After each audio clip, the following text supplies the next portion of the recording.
మీ business ను develop చేసుకోవాలి అనుకుంటున్నారా? మీ పరపతిని పెంచుకోవాలి అనుకుంటున్నారా? అయితే ఓకే టీవీ ద్వారా ఎల్ బ్యాండ్, ఆస్ట్రన్ band ad, scrolling ad, ad with voice overs, logo bug, video ads ద్వారా మీ యాడ్స్ ను పబ్లిష్ చేసుకోండి. సంప్రదించవలసిన ఫోన్ నెంబర్ 8520917933. మొన్న మాజీ ముఖ్యమంత్రి ప్రతిపక్ష నాయకుడు కల్వకుంట్ల చంద్రశేఖరరావు గారు పొలం బాట పట్టినరు. సంతోషం. 10 సంవత్సరాల తర్వాత అయినా తెలంగాణ ఉన్నది, తెలంగాణలో రైతులు ఉన్నారు అని వారికి గుర్తొచ్చినందుకు, గుర్తు చేసినందుకు కాంగ్రెస్ పార్టీ కార్యకర్తలను ప్రత్యేకంగా అభినందిస్తున్నా. ఎందుకంటే అధికారం కోల్పోకపోయిన ఉంటే, అధికారం కోల్పోయిన దుఃఖంలో ఆయన కింద పడి గాయం కాకపోయిన ఉంటే, అవినీతిలో పాల్పడి కూతురు జైలుకు పోకపోయిన ఉంటే చంద్రశేఖరరావు గారు మనకు కనిపించడానికి కూడా దొరకకపోవు. తుపాకీ గుండుకు అందకపోవు, దొంగకు దొరకకపోవు. వారు అధికారం కోల్పోయినందుకు, కిందపడి గాయమైనందుకు, కూతురు జైలుకు పోయినందుకు మాకు కొంత సానుభూతి ఉంది సాటి మానవుడిగా. కానీ ఆయన వ్యవహరించిన తీరు మాత్రం ఆక్షేపణీయము. కాంగ్రెస్ వచ్చింది, కరువు వచ్చింది అంటున్నాడు. 80,000 పుస్తకాలు చదివిన చంద్రశేఖరరావు వానాకాలం ఎప్పుడు వస్తుంది, చలికాలం ఎప్పుడు వస్తుందో నీకు తెలియకుండా పోయిందా? జూలై, ఆగస్టు, సెప్టెంబర్, అక్టోబర్ వానకాలం, నవంబరు, డిసెంబరు, జనవరి, ఫిబ్రవరి చలికాలం. కాంగ్రెస్ ఎప్పుడు అధికారంలోకి వచ్చింది?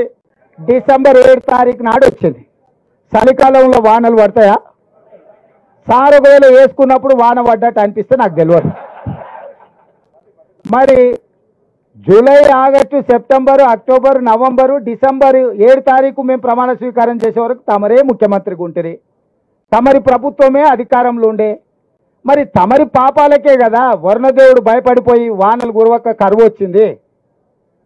నీ వారసత్వంగా కరువుతో పాటు 7 లక్షల కోట్ల రూపాయల అప్పులు కూడా మాకు అప్పచెప్తే ఆ రోజు నుంచి రోజుకు 18 నుంచి 20 గంటలు మేము కష్టపడి దీన్ని సరిదిద్దడానికి ప్రయత్నం చేస్తున్నాము. నువ్వు చేసిన పాపాలను మా ఖాతాలో రాయాలని మీరు ప్రయత్నించడం ఏమన్నా మర్యాదగా ఉన్నదా చంద్రశేఖరరావు గారు? నేను ఒక్కటే అడగదలుచుకున్నా, ఏరా రాము వానకాలం అంటే నీకు తెలియదా అంటే, అదెందుకు తెలియదు సార్ చలికాలంలో వస్తుందని వెనకటికి కూడా బల్లే చెప్పిండట. చంద్రశేఖరరావు గారు కూడా గట్లే చలికాలంలో వచ్చి ఇప్పుడు ఎండాకాలంలోకి అడుగు పెడుతున్నాం. మేము వచ్చింది ఎప్పుడు, వానలు రాకపోయేప్పుడు, కరువు మేమెప్పుడు తెస్తుమే? నీవు చేసిన కర్మ మాకు తగులుకున్నది. నువ్వు చేసిన పాపాలు ఎట్లని పిల్లలకు తగులుకొని జైలుకోతురో, ముఖ్యమంత్రిగా ఈ రాష్ట్రానికి చేసిన నువ్వు అన్యాయము ఆ వానకాలంలో వానలు పడకపోవడం వల్ల, 23లో వానలు పడకపోవడం వల్ల 24లో కరువు వచ్చింది. మేము వచ్చింది చలికాలంలో, చలికాలం నుంచి ఎండాకాలం పోతున్నాం. నిజంగానే కాంగ్రెస్ వచ్చినాక కరువు వచ్చిందా లేదా అనేది రేపు వచ్చే జూలై నుంచి సెప్టెంబర్ వరకు వానలు పడుతున్నాయా, వానలు పడతలేవా, కాంగ్రెస్ వల్ల ఏమైనా ప్రకృతి మన మీద పగబట్టినా లెక్క అప్పుడు తెలుస్తుంది. అప్పుడే 100 రోజులు కాలేదు మేము వచ్చి, ఇక అది చేయలే ఇది చేయలే. మేము ఉన్నప్పుడు రైతుల ఖాతాల మేము రైతు బంధు 10 రోజుల్లో వేసినాం అన్నాడు. అంటే నిజంగా ముఖ్యమంత్రిగా పనిచేసి ప్రధాన ప్రతిపక్ష నాయకుడుగా ఏ మాత్రం కూడా ఊర్లలో అంటుంటారు, ఏ వాడు సిగ్గులేనోడు రాబాయి ఏది పడితే అది మాట్లాడతాడని. నేను అనదలుచుకోలేదు చంద్రశేఖరరావుని. కానీ డిసెంబర్లో మొదలుపెట్టి సెప్టెంబర్ వరకు 10 నెలలు, 10 రోజులు కాదు 10 నెలల వరకు రైతు బంధు పథకంలో రైతుల ఖాతాలలో పైసలు వేసిన లెక్కలు ఉన్నాయి. నువ్వు అసెంబ్లీలోనే అవన్నీ బయట పెట్టినావు. నువ్వు వస్తావేమో అనుకున్నా, నువ్వు పారిపోయినావు, రాలే. ఇప్పుడు కూడా నేను సూటిగా 2018 ఎన్నికలప్పుడు మాత్రమే ఎన్నికల ముందు ఖాతాల పైసలు వేసినావు. ఆ తర్వాత ఏ రోజు కూడా 4 నెలల నుంచి 10 నెలల సమయం తీసుకున్నాడు రైతు బంధు పథకాన్ని వేయడానికి. మేము 100 రోజుల్లోనే 64,75,000 మంది రైతులకు ఖాతాలలో నగదేసినము. మొత్తం ఉన్నదే 69 లక్షల మంది రైతుల ఖాతాలు. ఆల్రెడీ 65 లక్షల ఖాతాలల్లా రైతు బంధు పథకాన్ని పూర్తి చేసినాము. నేను సూటిగా చంద్రశేఖరరావు గారికి సవాలు విసురుతున్నా. అధికారిక లెక్కలు ఉన్నాయి.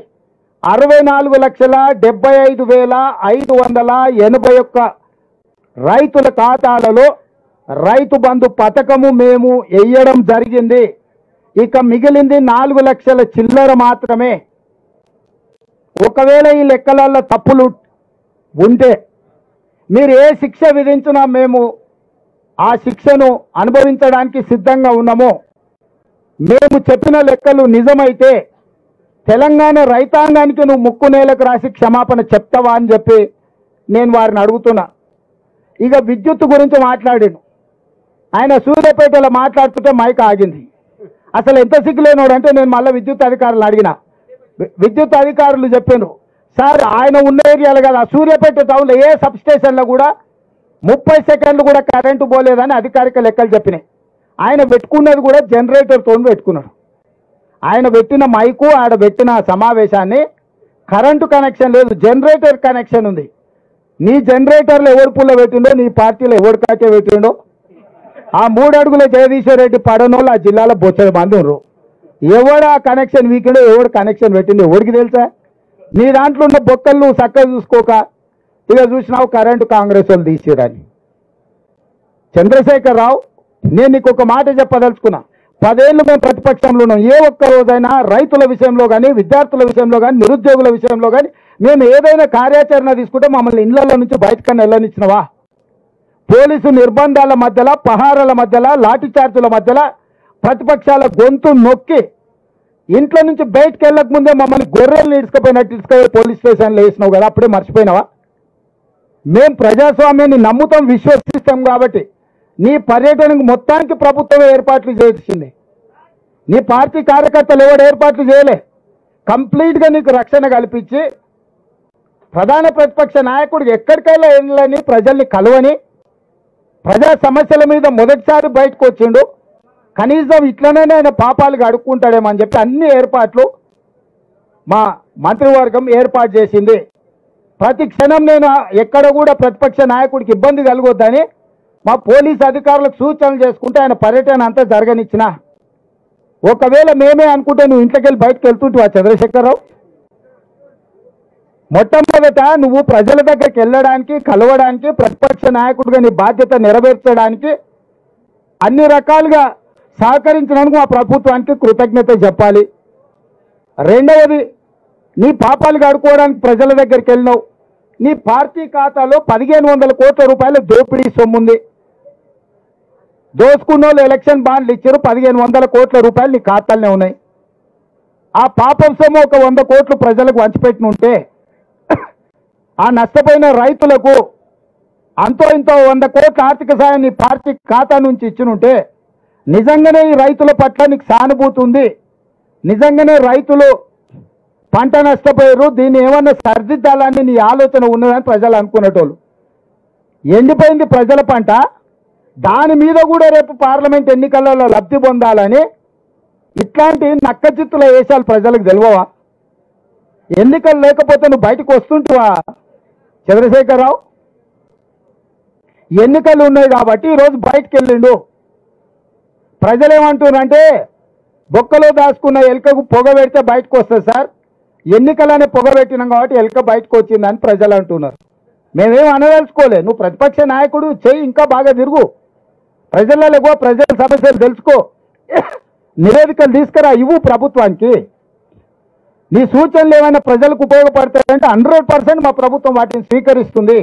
అంతే తప్ప బరితెగించి 100 రోజుల్లోనే ఈ ప్రభుత్వం విఫలం చెందింది, ఈ ప్రభుత్వం కూలాలే, ఈ ప్రభుత్వం కాలాలే, ఈ ప్రభుత్వం పోవాలి, ఏం శాపరున్నారు చంద్రశేఖరరావు? నువ్వు 10 ఏళ్ళు ఉన్నావు, నేను ఎప్పుడన్నా అట్లా అన్నామా నిన్ను? అంటే అస్సలు ఆయనకు ఆగుతలేదు, అధికారం పోయింది అని అంటే ఇక ఎట్లనైనా చేసి తొండో మొండో ఎవరి కాళ్ళైనా పట్టుకొని కుర్చీలో కూర్చోవాలనుకుంటున్నా, అంత ఆశమాశ అనుకుంటున్నావా? అందుకే విద్యుత్ విషయంలో కానీ, సాగునీరు విషయంలో కానీ, రైతు బంధు విషయంలో కానీ, రైతు బీమా విషయంలో కానీ గిట్టుబాటు ధర విషయంలో కానీ వరి కోతలు మొదలై ఇంకా పూర్తి స్థాయిలో కానేలేదు. అప్పుడే 7,000 పైచీలకు కొనుగోలు కేంద్రాలను ఐకేపీ కేంద్రాలు మేము తెరిచినాం. వాళ్ళు అసలు తెరవనే లేదంటున్నారు. నీలాక క్వింటాల్కు 10 కిలోలు కమిషన్లు కొట్టే విధానం ఉండదు మా దగ్గర. ఎవడన్నా చేసిందంటే తిత్తి తీస్తాం. ఎవడైనా 10 కిలోలు గిన క్వింటాల్కి గిన కమిషన్లు తాడి పేరు మీద తాలు పేరు మీద ఎవడన్నా కొట్టిండంటే నీలాక కమిషన్ల దందాలు చేయం చంద్రశేఖరరావు. మమ్మల్ని ఢిల్లీ పోయిందంటారు. ఢిల్లీ పోయిన ప్రతిసారి కేంద్ర ప్రభుత్వం నుంచి పెండింగ్ ప్రాజెక్టులను సాధించుకొచ్చిన అది స్కైవేలు కావచ్చు, కేంద్ర నిధులు కావచ్చు, డిఫెన్స్ ల్యాండ్స్ కావచ్చు, ప్రతి విషయంలో ఢిల్లీకి వెళ్ళి మా మంత్రులు మేము ఔటర్ రింగ్ రోడ్ RRR కావచ్చు, రీజనల్ రింగ్ రోడ్ విషయంలో కావచ్చు, నిధుల విషయంలో కావచ్చు, మెట్రో రైల్ విషయంలో కావచ్చు, మూసి పరివాహక ప్రాంత అభివృద్ధి విషయంలో కావచ్చు 10 సంవత్సరాలు నీ పాపాలను ఒకటొకటిగా కడుక్కుంటూ వాయిదాలు పడ్డ కేంద్ర అనుమతులను తెచ్చుకుంటూ రాష్ట్రాన్ని ఒక దారిలో పెట్టి సర్దిద్దే ప్రయత్నం చేస్తున్నావు. నువ్వు కూలగొట్టిన సంసారాన్ని నిలబెట్టే ప్రయత్నం చేస్తున్నాము. నీ కులం నీ కుటుంబం చేసిన దోపిడీ నుంచి రాష్ట్రాన్ని కాపాడి రైతులకు, విద్యార్థులకు, నిరుద్యోగ యువకులకు, ఆడబిడ్డలకు మేలు జరిగే విధంగా ఇవాళ చర్యలు చేపడుతున్నాం. ఇవాళ ఆడబిడ్డలకు స్వేచ్ఛనిచ్చినాం. మహిళా సంఘాలను పిలిచి కోట్లాది రూపాయలు వాళ్ళవి నువ్వు పెండింగ్ పెట్టిన వాటిని అన్నిటిని కూడా వాళ్ళకి ఇచ్చినాం. ఇవాళ మహిళలు ఊపిరి పీల్చుకుంటారు.